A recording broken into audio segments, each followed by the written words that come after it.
स्वागत है आप सभी का। डियामर भासा dam being built in Pakistan, PoK which India is opposing. दोस्तों, टॉपिक है ये करंट अफेयर का, बहुत ही इम्पोर्टेंट है। डियामर भासा डैम कहाँ पे है और किस नदी पर बन रहा है और किस एरिया में है, सारी चीज़ आपके करंट अफेयर से बहुत ही महत्वपूर्ण और आपके एग्ज़ाम के लिए बहुत ही महत्वपूर्ण ये टॉपिक रहता है, इसलिए डिस्कशन करना ज़रूरी है। शुरू करने से पहले आपको याद दिलाना चाहते हैं, अगर आप मेरे चैनल पर पहली बार विजिट कर रहे हैं तो सब्सक्राइब कर दीजिएगा और बेल आइकन दबाना मत भूलिएगा और वीडियो को लाइक शेयर ज़रूर कीजिएगा। तो शुरू करते हैं। डियामर भासा डैम का इतिहास देख लेते हैं। हिस्ट्री ऑफ डियामर भासा डैम। पाकिस्तान इस बांध का निर्माण करने की कोशिश 2010 से कर रहा है, जब काउंसिल ऑफ कॉमन इंटरेस्ट यानी कि CCI ने इसके निर्माण की अनुमति दी थी, लेकिन उसके पास पैसा नहीं, यानी पैसे की तंगी होने की वजह से उसे इस निर्माण से पीछे हटना पड़ा। लेकिन अब चीन के इसमें पार्टनर बन जाने के बाद पैसे की तंगी की समस्या का हल निकल चुका है। इस 4500 मेगावाट के डियामर भासा डैम के लिए चीन और पाकिस्तान के बीच 13 मई को 442 अरब पाकिस्तानी रुपए, जो कि डियामर भासा डैम की कॉस्ट है, के ठेके पर हस्ताक्षर किए गए। अभी तक इसका निर्माण शुरू नहीं हुआ है, लेकिन ज़मीन अधिग्रहण का काम कर लिया गया है।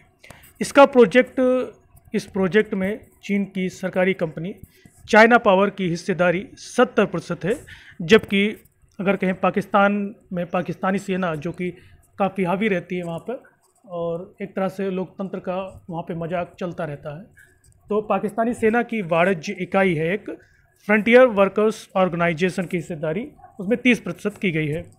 इसके पहले जब चीन ने पाकिस्तान से कहा था कि इस डियामर भासा डैम को वन बेल्ट वन रोड यानी कि OBOR प्रोजेक्ट के तहत बनाया जा सकता है, तब पाकिस्तान ने इसके लिए मना कर दिया था। लेकिन अब जब कोविड-19 के कारण पाकिस्तान में रोज़गार की कमी हो रही है और अर्थव्यवस्था काफ़ी दबाव में है, इसलिए पाकिस्तान इस डियामर भासा डैम को बनाने के लिए तैयार हो गया है।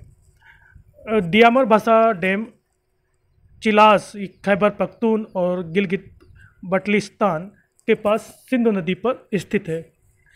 परियोजना में अनुमानित लागत लगभग 14 बिलियन अमेरिकी डॉलर है। इस परियोजना में मुख्य बांध एक जल डाइवर्जन प्रणाली यानी कि डाइवर्जन प्रणाली में 2 सुरंगें और एक डाइवर्जन नहर शामिल होगी।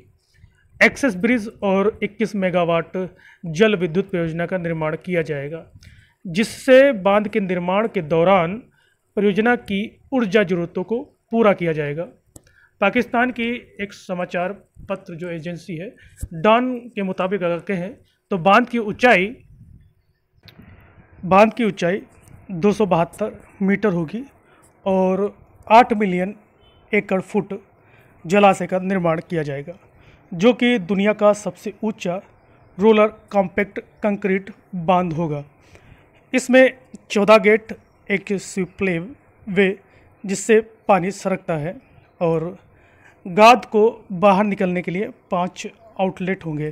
पुल का निर्माण बांध के ढांचे के नीचे के प्रवाह की ओर होगा। लगभग 14 बिलियन अमेरिकी डॉलर की कुल वित्तीय परिव्यय की बांध परियोजना 2028 में पूरी होगी।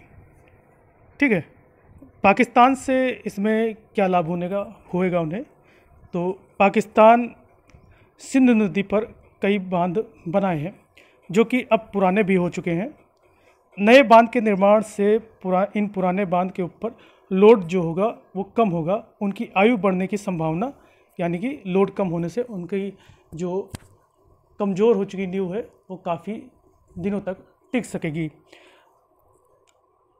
तरबेला बांध का सबसे ज़्यादा फ़ायदा होगा, इसकी आयु कम से कम 35 वर्ष बढ़ जाएगी। इस बांध के बन जाने से पाकिस्तान में बाढ़ की संख्या बाढ़ की भीषणता पर निरंतरता में कमी होगी। सिंधु नदी बेसिन सिंचाई प्रणाली में सिंचाई की उत्तम व्यवस्था हो जाएगी, जो कि मौजूदा जलाशयों में गाद जमाव के कारण खराब हो गई है। इस परियोजना से अर्थव्यवस्था के सभी क्षेत्रों पर विकास को गति मिलेगी और पानी और स्वच्छ ऊर्जा की उपलब्धता में सुधार के अलावा रोजगार के अवसर मिलेंगे।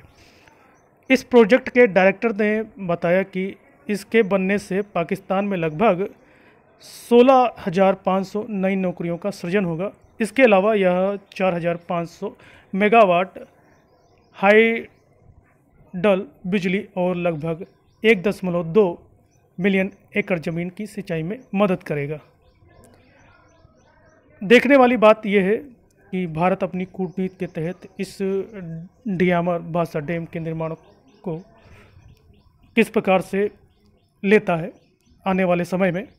फ़िलहाल देख लेते हैं थोड़ा भारत का रुख क्या रहता है। भारत का रुख यानी कि अपना रुख, ठीक है।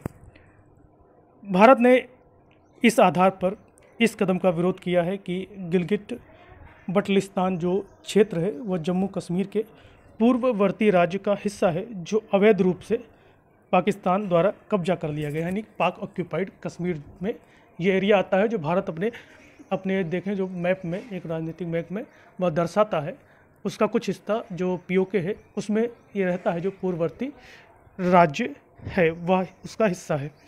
भारत ने पाकिस्तान के अवैध कब्जे के तहत भारतीय क्षेत्रों में ऐसी सभी परियोजनाओं पर चीन और पाकिस्तान दोनों एक साथ अपने विरोध और साझा चिंताओं को लगातार व्यक्त किया है।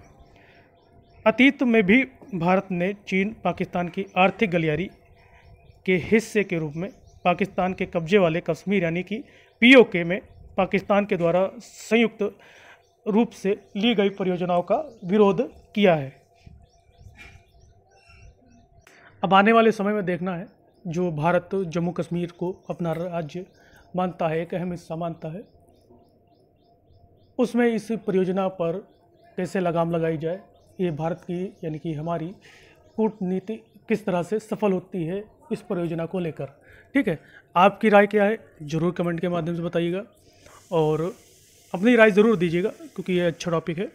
और लाइक कीजिएगा, शेयर कीजिएगा, और अगर आप पाकिस्तानी हैं तो आप भी अपनी राय दीजिएगा कि आप ये क्यों कर रहे हैं, आप किसी दूसरे के राज्य में इतना हस्तक्षेप क्यों कर रहे हैं, ठीक है। जय हिंद।